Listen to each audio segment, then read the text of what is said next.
আসসালামু আলাইকুম। অবিরাম বাংলার সংবাদে সবাইকে স্বাগত জানাচ্ছি। আমি নাইম ফাথুম মুবিন। শুরুতে বিআরবি কেবলস সংবাদ শিরোনাম।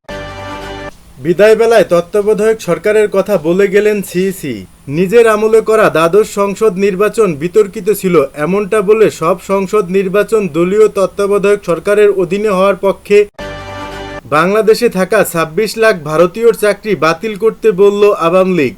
বাংলাদেশের বিভিন্ন প্রতিষ্ঠানে চুক্তিভিত্তিক ২৬ লাখ ভারতীয় নাগরিক চাকরি করেন এমন দাবি দেশের বিভিন্ন রাজনৈতিক সংগঠনের বহুদিনের। অভিযোগ ছিল হাসিনা সরকার তাদের বিভিন্ন প্রতিষ্ঠানে সুযোগ করে দিয়েছিলেন। বিডিআর বিদ্রোহে দেশের কিছু বিশ্বাসঘাতক ও বিদেশি শক্তি জড়িত। বিডিআর বিদ্রোহ দীর্ঘদিনের পরিকল্পনা, যার মূল লক্ষ্য ছিল বাংলাদেশকে দুর্বল করা। হাসিনাকে ফিরিয়ে না আনলে দেশের মানুষ শান্তিতে থাকবে না, ডক্টর ইউনূস। পদত্যাগ করে ভারতে পালিয়ে যাওয়া শেখ হাসিনার বিষয়ে বাংলাদেশের অন্তর্বর্তী সরকার প্রধান ডক্টর মোহাম্মদ ইউনূস বলেছেন, সাবেক প্রধানমন্ত্রী শেখ হাসিনা ভারতের কাছে রাজনৈতিক মন্তব্য করা একটি বন্ধুত্বহীন অঙ্গভঙ্গি। বিদায় বেলায় তত্ত্বাবধায়ক সরকারের কথা বলে গেলেন সিইসি। নিজের আমলে করা দ্বাদশ সংসদ নির্বাচন বিতর্কিত ছিল, এমনটাই বলে সব সংসদ নির্বাচন নির্দলীয় তত্ত্বাবধায়ক সরকারের অধীনে হওয়ার পক্ষে মত দিলেন সদ্য বিদায়ী প্রধান নির্বাচন কমিশনার কাজী হাবিবুল আওয়াল। বৃহস্পতিবার নির্বাচন কমিশন সচিবালয়ে পদত্যাগের ঘোষণা দিয়ে আয়োজিত সংবাদ সম্মেলনে তিনি এমনটা বলেন। সাবেক সিইসি বলেন, ২০২৪ সালের নির্বাচন ব্যক্তিকেন্দ্রিক প্রতিদ্বন্দ্বিতা ছিল, দলীয় প্রতিদ্বন্দ্বিতা ছিল না। নির্বাচন বন্ধ করা কিংবা পদত্যাগের কোনো সুযোগ সাংবিধানিকভাবে ছিল না। তিনি আরও বলেন, প্রতিটি সাধারণ নির্বাচন নির্দলীয় তত্ত্বাবধায়ক সরকারের অধীনে অনুষ্ঠিত হলে উদ্দেশ্য অর্জন আরও সুনিশ্চিত হতে পারে। দেশে নির্দলীয় তত্ত্বাবধায়ক সরকারের অধীনে একাধিকবার নির্বাচন হলেও রাজনৈতিক দলগুলোর মতবিরোধিতা তৈরি হয় এই পদ্ধতি নিয়ে। আওয়ামী লীগ নেতৃত্বাধীন সরকারের আমলে আদালতের রায়ে বাতিল করা হয় তত্ত্বাবধায়ক সরকার ব্যবস্থা। অবশ্য নির্দলীয় তত্ত্বাবধায়ক সরকার ব্যবস্থা ফিরিয়ে আনার দাবিতে দীর্ঘদিন ধরে বিএনপি ও অন্যান্য রাজনৈতিক দল আন্দোলন করছে। যদিও আওয়ামী লীগের পক্ষ থেকে আদালতের রায়ের কথা বলে কখনোই এই ব্যবস্থা ফিরিয়ে আনা সম্ভব হবে না বলে সাফ জানিয়ে দেয়া হয়। পদত্যাগের কথা তুলে ধরে সাংবাদিকদের উদ্দেশ্যে কাজী হাবিবুল আওয়াল বলেন, পরিশেষে আপনাদের অবহিত করতে চাই, আমি সহ মাননীয় কমিশনারগণ দেশের পরিবর্তিত বিরাজমান অবস্থায় পদত্যাগ করতে মন স্থির করেছি। আমরা অদ্যই পদত্যাগপত্র মহামান্য রাষ্ট্রপতি সমীপে উপস্থাপনের নিম্নিতে কমিশনের সচিব মহোদয়ের হাতে দেব। জানা গেছে ইতিমধ্যে তারা পদত্যাগপত্র সই করে সচিবের কাছে জমাও দিয়েছেন। সৌজন্য বিনিময় অনুষ্ঠানে নির্বাচন কমিশনারদের মধ্যে ব্রিগেডিয়ার আহসান হাবিব খান ও মোহাম্মদ আলমগীর উপস্থিত ছিলেন। তবে কমিশনার বেগম রাশেদা সুলতান ও আনিসুর রহমান উপস্থিত ছিলেন না। অনুপস্থিত দুই কমিশনারও পদত্যাগ করেছেন কিনা এমন প্রশ্ন করলে সিইসি তার কোনো জবাব দেননি। এ সময় বিদায়ী ব্রিফিং নামে একটি দীর্ঘলিখিত বক্তব্য পেশ করেন সিইসি কাজী হাবিবুল আওয়াল। তবে সাংবাদিকদের প্রশ্নের কোনো জবাব দেননি তিনি। প্রধান নির্বাচন কমিশনার তার বক্তব্যে বাংলাদেশের অতীত নির্বাচনের বিষয়গুলো তুলে ধরেন। কোনো নির্বাচনই বিতর্কিতের ঊর্ধ্বে ছিল না বলেও দাবি করেন তিনি। সিইসি তার বক্তব্যে দ্বাদশ সংসদ নির্বাচন অনুষ্ঠানের প্রেক্ষাপটও তুলে ধরেন। সেই সঙ্গে নির্বাচন কমিশন সংস্কারের কিছু প্রস্তাবও তুলে ধরেন তিনি। এদিকে আগারগাঁও নির্বাচন ভবনের সামনে আজও বিক্ষোভ করেছে একদল মানুষ। বুধবারও ১৭ বছর ধরে ভোট অধিকার বঞ্চিত নাগরিক সমাজের এক ব্যানারে নির্বাচন কমিশনারের পদত্যাগ সহ নির্বাচন কমিশন সংস্কারের দাবিতে ইসি সচিবালয়ের সামনে বিক্ষোভ করেন তারা। পরিস্থিতি নিয়ন্ত্রণে ভবন প্রাঙ্গণে বিপুল সংখ্যক সেনা সদস্য সতর্ক অবস্থানে রয়েছেন। বাংলাদেশে থাকা ২৬ লাখ ভারতীয়র চাকরি বাতিল করতে বলল আওয়ামী লীগ। বাংলাদেশের বিভিন্ন প্রতিষ্ঠানে চুক্তিভিত্তিক ২৬ লাখ ভারতীয় নাগরিক চাকরি করেন এমন দাবি দেশের বিভিন্ন রাজনৈতিক সংগঠনের বহুদিনের। অভিযোগ ছিল হাসিনা সরকার তাদের বিভিন্ন প্রতিষ্ঠানে সুযোগ করে দিয়েছিলেন। এবার সেই শেখ হাসিনার দল থেকেই দাবি তোলা হয়েছে এসব ভারতীয়দের চাকরিচ্যুত করার। বৃহস্পতিবার দলটির ভেরিফাইড ফেসবুক পেজের এক পোস্টে বলা হয়, মাননীয় উপদেষ্টা ২৬ লক্ষ ভারতীয় নাগরিক যারা বাংলাদেশে চাকরি করে তাদের তালিকা তৈরি করে চাকরি থেকে বিদায় করে দেশের তরুণ বেকারদের সুযোগ তৈরি করতে হবে। ওই পোস্টে কমেন্ট বক্সে বলা হয়, এই তথ্য উপদেষ্টাই দিয়েছিলেন, সুতরাং এই কাজ তারই সম্পাদন করতে হবে। এটাই তরুণদের দাবি বলে আমরা মনে করি। হাসিনা সরকারের পতনের পর সম্প্রতি আলোচনায় আসে ভারতীয়দের চাকরির বিষয়টি, যেখানে বলা হয় যে দেশে শিক্ষিত বেকার ২৬,৪০,০০০, সেখানে ২৬ লাখ ভারতীয় কিভাবে উচ্চ বেতনে চাকরি করেন। তাদের বেতন হয় ডলারে।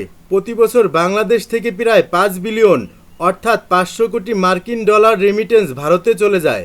রেমিটেন্স আয়ের ভারতের চতুর্থ বড় উৎস বাংলাদেশ। কাগজে কলমে বাংলাদেশ নাম থাকলেও এতদিন দেশটাকে পুরোপুরি নিয়ন্ত্রণ করত ভারত। নেটিজেনরা বলেন বাংলাদেশের শিক্ষিত প্রজন্ম নিজ দেশে বেকার ঘুরে, আর ভারতীয়রা এদেশে উচ্চ বেতনে চাকরি করে। এটা রাষ্ট্র কাঠামোর কতটা ভঙ্গুর হলে এমন ব্যবস্থা হতে পারে।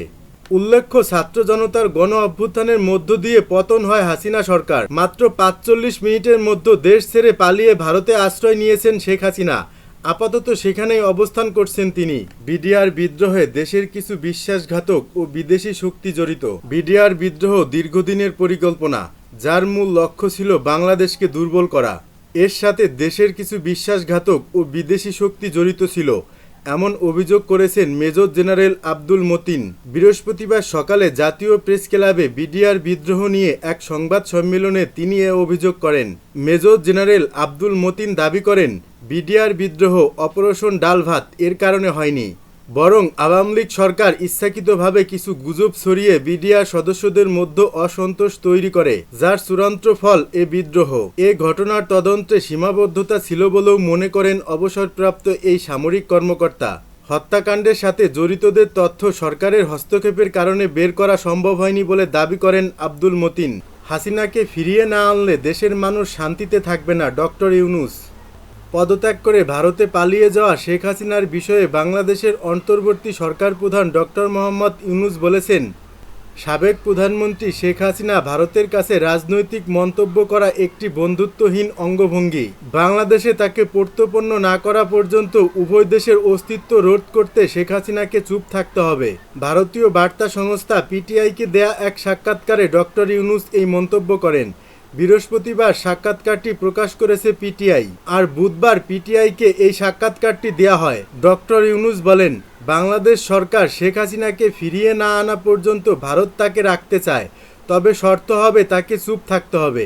দুই দেশের সম্পর্কের কথা তুলে ধরে অন্তর্বর্তী সরকার প্রধান বলেন, বাংলাদেশ যখন ভারতের সঙ্গে শক্তিশালী সম্পর্ককে মূল্য দেয়, তখন নয়াদিল্লিকে অবশ্যই এমন ধারণার বাইরে যেতে হবে যে আওয়ামী লীগ ব্যতীত অন্য সকল রাজনৈতিক দলকে ইসলামপন্থী হিসেবে চিহ্নিত করে এবং শেখ হাসিনা ছাড়া দেশ আফগানিস্তানে পরিণত হবে। ডক্টর ইউনূস বলেন, ভারতে হাসিনা অবস্থান করায় কেউ স্বাচ্ছন্দ্য বোধ করে না, কারণ বিচার করার জন্য আমরা তাকে ফেরত আনতে চাই। তিনি ভারতে রয়েছেন এবং সেখান থেকে মাঝে মাঝে তিনি কথা বলছেন, সেটি সমস্যা তৈরি করছে। যদি তিনি চুপ থাকতেন তাহলে আমরা ভুলে যেতাম, মানুষও এটা ভুলে যেত যদি তিনি তার নিজের জগতেই থাকতেন। কিন্তু তিনি ভারতে বসে কথা বলছেন এবং দিক নির্দেশনা দিচ্ছেন, কেউ এটা পছন্দ করছে না। এটা আমাদের বা ভারতের জন্য ভালো নয়, এটি নিয়ে অস্তিত্ব রয়েছে। হাসিনা চুপ থাকার বিষয়ে বাংলাদেশ তার অবস্থান ভারতের কাছে জানিয়ে দিয়েছে কিনা এই বিষয়ে তিনি বলেন, মৌখিকভাবে এবং বেশ দৃঢ়ভাবে জানানো হয়েছে যে তার চুপ থাকা উচিত। তিনি আরও বলেন, তাকে সেখানে আশ্রয় দেওয়া হয়েছে এবং সেখান থেকে তিনি প্রচারণা চালাচ্ছেন। তিনি যে স্বাভাবিক নিয়মেই সেখানে গেছেন তা নয়, জনগণের অভ্যুত্থান ও জনরোষের কারণেই তিনি পালিয়ে গেছেন। নৃশংসতার বিরুদ্ধে বাংলাদেশের জনগণের জন্য ন্যায় বিচার নিশ্চিত করতে অন্তর্বর্তী সরকার প্রতিশ্রুতিবদ্ধ এবং ন্যায় বিচারের জন্যই তাকে দেশে ফিরিয়ে আনা প্রয়োজন। ডক্টর ইউনূস জোর দিয়ে বলেন, হ্যাঁ, তাকে ফিরিয়ে আনতে হবে, তা না হলে বাংলাদেশের মানুষ শান্তিতে থাকবে না। হাসিনা যে ধরনের নৃশংসতা করেছেন তাকে এখানে সবার সামনে বিচার করতে হবে। বাংলাদেশ ভারত সম্পর্কের ভবিষ্যৎ নিয়ে কথা বলার সময় ডক্টর ইউনূস ভারতের সাথে সুসম্পর্কের আকাঙ্ক্ষা ব্যক্ত করেন। তিনি বলেন, নয়াদিল্লিকে এই মনোভাব ত্যাগ করতে হবে যে শুধুমাত্র হাসিনার নেতৃত্বেই বাংলাদেশের স্থিতিশীলতা নিশ্চিত করে। ভারতের তাদের নিজেদের আখ্যান থেকে বেরিয়ে আসা উচিত যে শেখ হাসিনার নেতৃত্বে বাংলাদেশ নিরাপদ থাকবে। এই আখ্যানে ভারত বিমোহিত। ভারতকে এই আখ্যান থেকে বেরিয়ে আসতে হবে।